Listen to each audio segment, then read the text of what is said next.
Hi Carol, this is Karen. Carol sent me this video clip because she's in Hawaii with limited resources to get help with her saddle, but she's working on it. So I'm going to do just a quick evaluation from what I see. As you can tell that this horse has very broad withers and very low in the wither.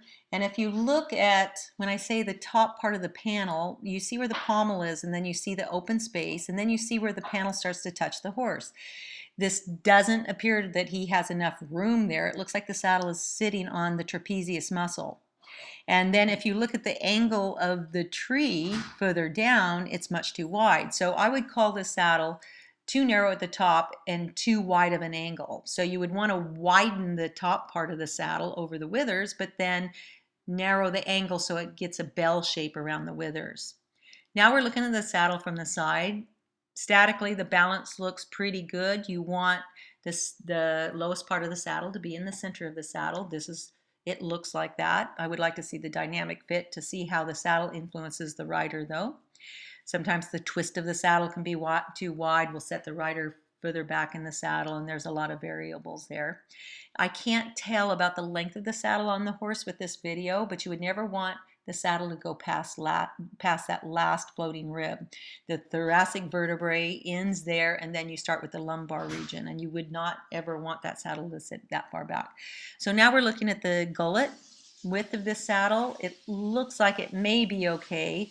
You would want to detect yourself where the tendons and ligaments end on each side of the spine and measure to see how wide of a gullet this horse may need. You never want the saddle to be sitting on the tendons and ligaments along the spine. It can create a lot of soreness in horses. So once again, you can see how narrow the saddle is at the top and how wide the angle actually is. So if you just visualize opening that more up at the top and then bringing the angle in, it would fit very, very nicely, leave room for that shoulder to slide in to line up better with the shoulder.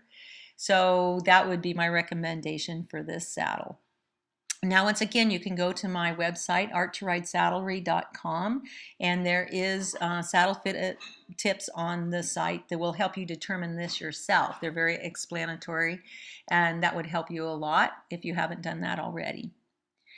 So now we're going to get to the next horse. Once again, this isn't my favorite way to do this, but it does give Carol an idea. Now, as you can see here, there is more space at the top of the panel. See right there where he puts his hand.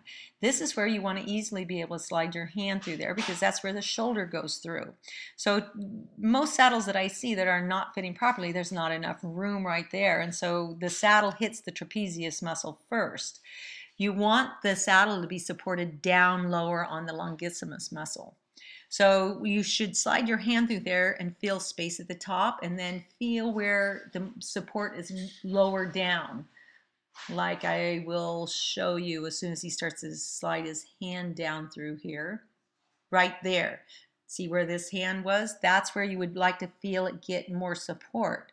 So this is much better than the other one, and it does look like it's a care panel, which means it's filled with air. So you do have to do it more visually than by feel sometimes. So now again, the length is hard for me to tell. This channel, the saddle only looks like it's about 3 fingers, which I would be suspicious about that.